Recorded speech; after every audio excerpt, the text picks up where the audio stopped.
Stock analysis: Muji, Ryohin Keikaku, Japan's most famous furniture brand, punching below its weight. Muji, with its parent company Ryohin Keikaku, is still lagging behind its peers Uniqlo and Nitori, but that might make the stock more interesting to value investors. Disclaimer: the information in this article represents my opinions and should not be construed as personalized or individualized investment advice and are subject to change. This analysis was updated November 18, 2022 with new information regarding its rating. This analysis data is mainly based on Muji's financial report from FY 2022, April 2021 to March 2022. Previously, I wrote about the less known but recently more successful home furnishing company Nitori. So, I thought it would only be fitting to take on the older brother of Japanese home furnishing, Muji. Muji, or Mujirushi Ryohin, translates as no brand, quality goods, as it is known in Japan, is perhaps the world's most famous Japanese home furnishing brand. Muji began as a product brand of the supermarket chain The Seiyu Limited in December 1980. The Mujirushi Ryohin product range was developed to offer affordable quality products and were marketed using the slogan "lower priced" for a reason. Ever since its inception, Muji has carved out a distinctive design language, which is extended throughout its more than 7,000 products. Commentators have described Muji's design style as having mundanity, being no-frills, being minimalist, and Bauhaus-style. Muji product design and brand identity is based around the selection of materials, streamlined manufacturing processes, and minimal packaging. Muji products have a limited color range and are displayed on shelves with minimal packaging, displaying only functional product information and a price tag. This has helped Muji differentiate itself, and today the company's products are often sold at a premium to competitors like IKEA and Nitori. TLDR 1. Profitability. Net sales for the first quarter of the current fiscal year were 122.9 billion yen, up 6.9% year-on-year. Operating income decreased by 15.3% to 11.1 billion yen. Net income, EPS, per share was 29.8 million yen. The sales have reached an all-time high.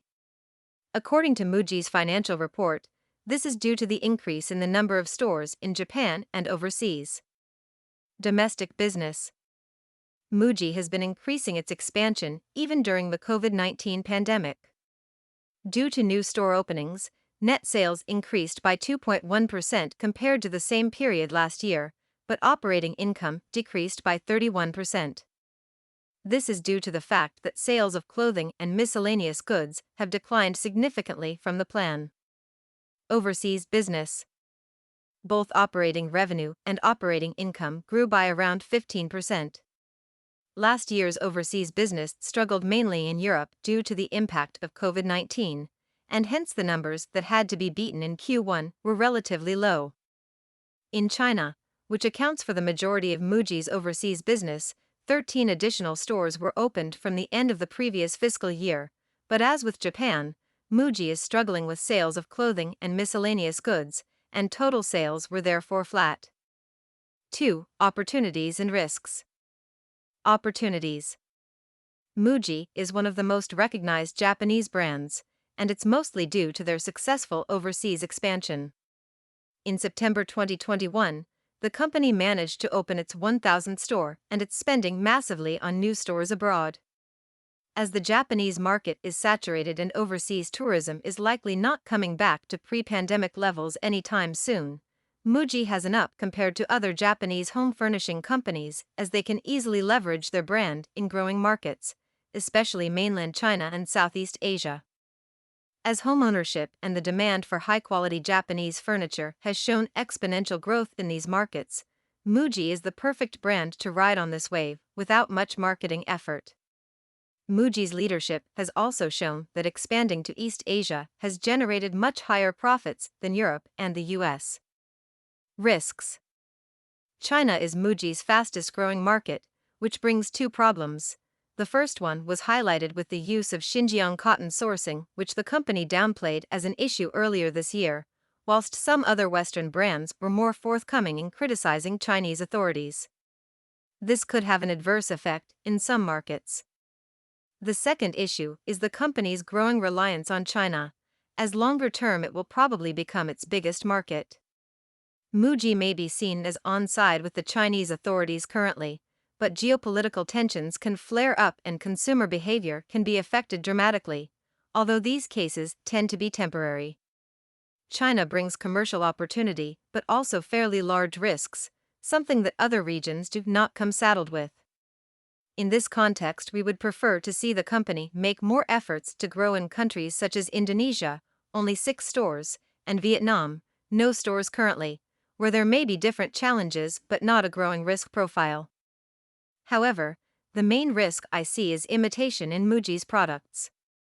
Barriers to entry for minimalist MUJI-like products are low, as seen by products by Uniqlo, Daiso Industries, and China's Miniso. The company must continually innovate and compete versus discount stores.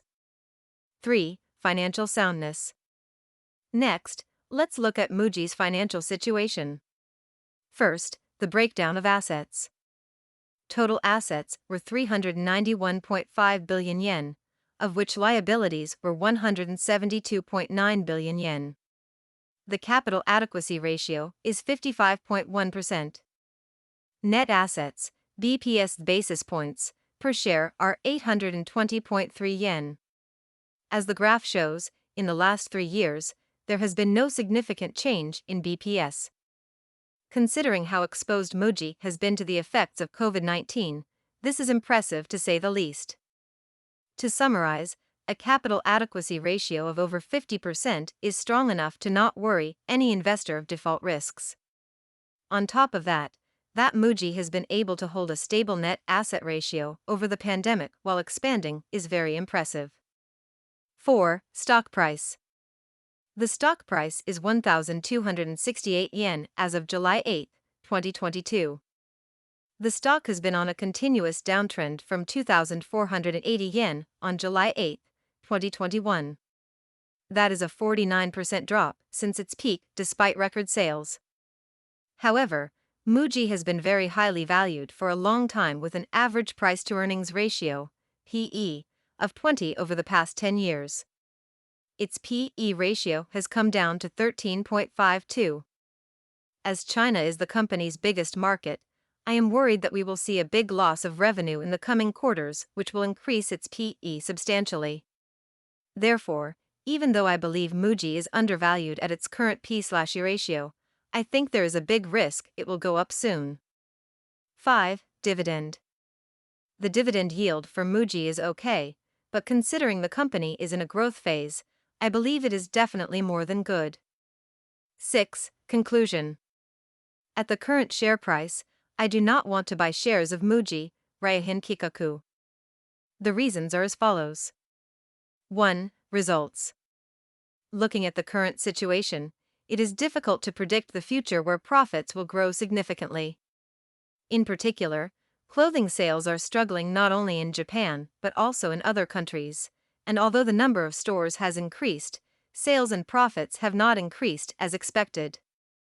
If Muji can follow in the footsteps of Nitori, I can see it growing substantially in Southeast Asia and Europe, but as of now, this is just hopeful thinking. 2. Financial status. Muji's earnings growth has not increased steadily over the past 3 years. It seems that the COVID pandemic has affected this, but it is still not a good sign. 3. Stock price index. If you look at the stock price from the PE perspective, it looks like the stock is cheap historically, and if you look at it from the PB ratio, the stock is expensive. In addition, the credit multiple is at a high level, and there is a possibility that there will be a lot of selling when the stock price rises.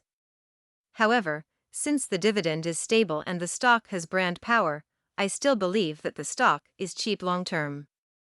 I've said a lot of negative things so far, but I think it has the potential to become a retailer with a global presence, like Fast Retailing, Uniqlo/GU, and Nitori HD. If its growth rate picks up, I would justify its current PE of around 16x due to the enormous potential the company has abroad. Muji's strength lies in its wide range of hit products: food, sweets, cosmetics, stationery, interior goods, and global brand recognition. If the company can continue to release hit products in the future, it will lead to further increases in corporate value. However, I would not buy the stock currently. Rating: Hold.